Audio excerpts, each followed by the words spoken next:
Our next inductee is Captain Edward L. Anderson, USN. Captain Anderson was born in Claremont, Virginia on September 22, 1914.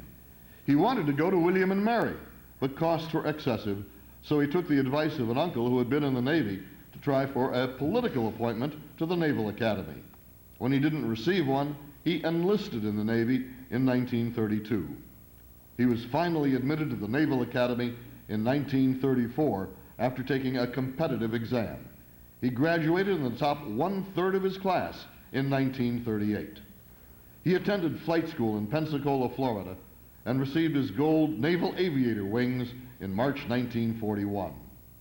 In April of 1941, he transitioned into the Douglas SBD Dauntless and reported aboard the USS Enterprise on June 2, 1941. Just prior to December 7, 1941, the Enterprise had been performing training missions and transporting planes to numerous islands in the Pacific Ocean. The ship had just completed taking a Marine squadron to Wake Island and was 200 miles from its Pearl Harbor base when they received the news of the Japanese attack on Pearl Harbor. U.S. intelligence predicted the Japanese submarines, I-boats, were proceeding toward the U.S. West Coast.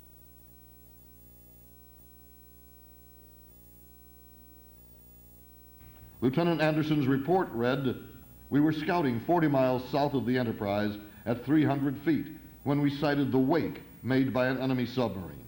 The vessel was closed and the conning tower sighted above the water. The submarine was making a crash dive.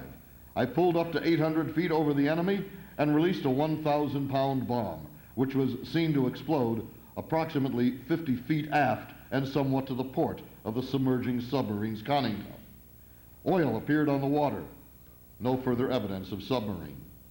The sinking of the I-170 is recorded as the first Japanese combatant ship sunk by U.S. aircraft during World War II. On February 1, 1942, the Enterprise participated in the Marshall Islands raid, which was the first offensive action by the U.S. forces in the Pacific War. During this raid, Lieutenant Anderson received his first of 5 air medals while in action with the enemy. From June 4th to June 6th, 1942, the Enterprise, along with carriers Hornet and Yorktown, fought the Battle of Midway, which was a major turning point in the Pacific War against the Japanese. During these engagements, Lieutenant Anderson served as a section leader of a bombing squadron aboard the Enterprise. Anderson and the other Navy pilots fiercely engaged the Japanese warships using torpedoes and dive bombs and decimated the attacking Japanese forces. For his actions, he was awarded the Navy Cross. The citation reads, "For extraordinary heroism and distinguished service as a section leader of a bombing squadron in action against enemy Japanese forces in the Battle of Midway, June 4th through 6th, 1942. Defying extreme danger from concentrated anti-aircraft fire and fierce fighter opposition, Lieutenant Junior Grade Anderson, with bold determination and courageous zeal, participated in dive bombing assaults of forces against Japanese naval units. On 2 occasions, ignoring the hazardous consequences of flying beyond the range of his fuel capacity, he pressed home his attacks with a cool disregard for his own personal safety. His gallantry and loyal devotion to the accomplishment of a vastly important mission contributed greatly to the success of our forces and were in keeping with the highest traditions of the United States Naval Service. He also received the Distinguished Flying Cross for his efforts during the Battle of Midway. This was the first of 2 Distinguished Flying Crosses he would receive. From August 1942 to January 1944, he served as a chief instructor for advanced carrier operations and chief flight instructor at NAS Jacksonville and NAS Daytona Beach. One of his students was none other than Donald D. Engen. In Don's book, he described Anderson, a tall, impressive veteran of Scouting Squadron 6 on the USS Enterprise at the Battle of Midway, was our commanding officer.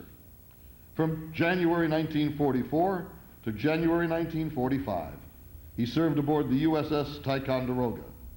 He was the commanding officer of Bombing Squadron 80 and flew the SB-2C. Here he is pictured with his squadron's pilots in the ready room aboard the USS Ticonderoga. On November 13, 1944, he received his second Distinguished Flying Cross for leading his strike group of 22 planes against enemy forces in the Philippines, and personally scored a 1,000-bomb hit on the light cruiser Kaiso. Unfortunately, on January 21, 1945, while serving on the USS Ticonderoga, he was severely injured in 2 kamikaze attacks and returned to Seattle, Washington for treatment.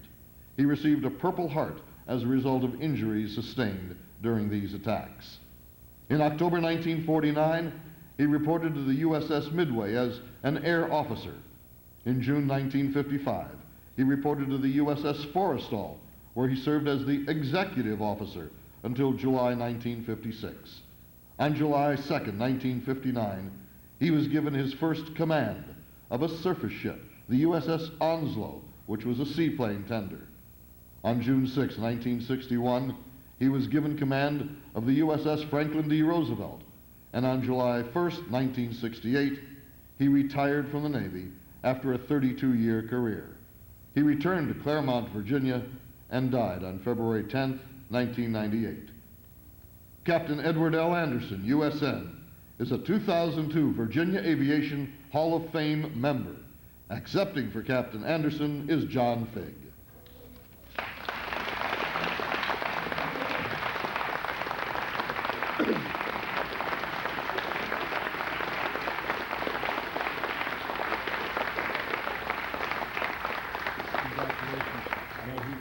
If he could be here to see I'm this. sure he This would. is the 10. Thank you. Thank you so much. Well, Mike told me that he had a hook for me. I couldn't stand here but a few moments, so it's pretty well been summed up. What a great honor it is for everyone here tonight that has been inducted in this Hall of Fame, and it's a privilege for me to accept this for Edward Anderson and his family.